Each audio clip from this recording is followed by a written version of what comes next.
Good evening, and thank you for joining us for 10 News at 11. I'm John Carlin.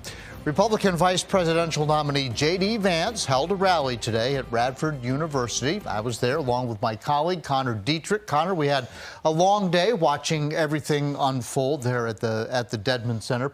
I'm just curious, what are some of your takeaways from the day? Well, John, you and I got to hear kind of two speeches because we were in the parking lot waiting to go to Radford. We heard his speech in Ohio earlier in the day, which was very grateful, very humble. And that's not to say that his speech in Radford was any different. However, with the news of President Biden dropping out of the race, Vance made it clear to start criticizing the frontrunner for the Democratic nomination, Vice President Kamala Harris.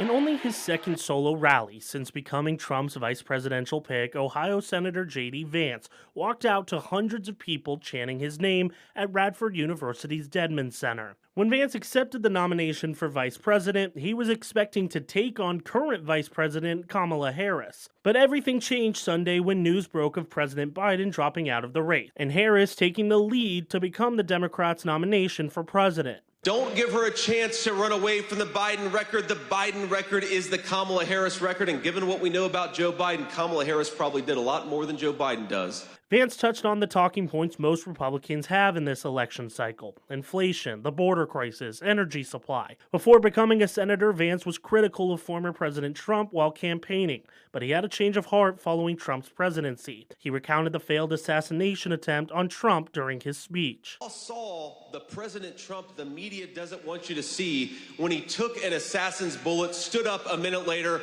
raised his fist in the air, and said, "Fight, fight, fight."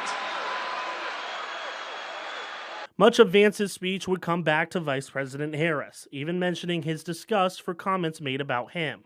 You know, she said a couple of days ago that I showed no loyalty to the United States, that I have no loyalty to the United States. Well, you know, I don't know Kamala.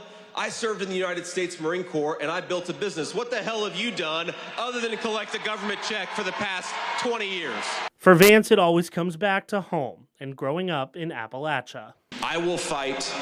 President Trump will fight. We will fight every single day to restore an America that works for you, for your children, and for your grandchildren.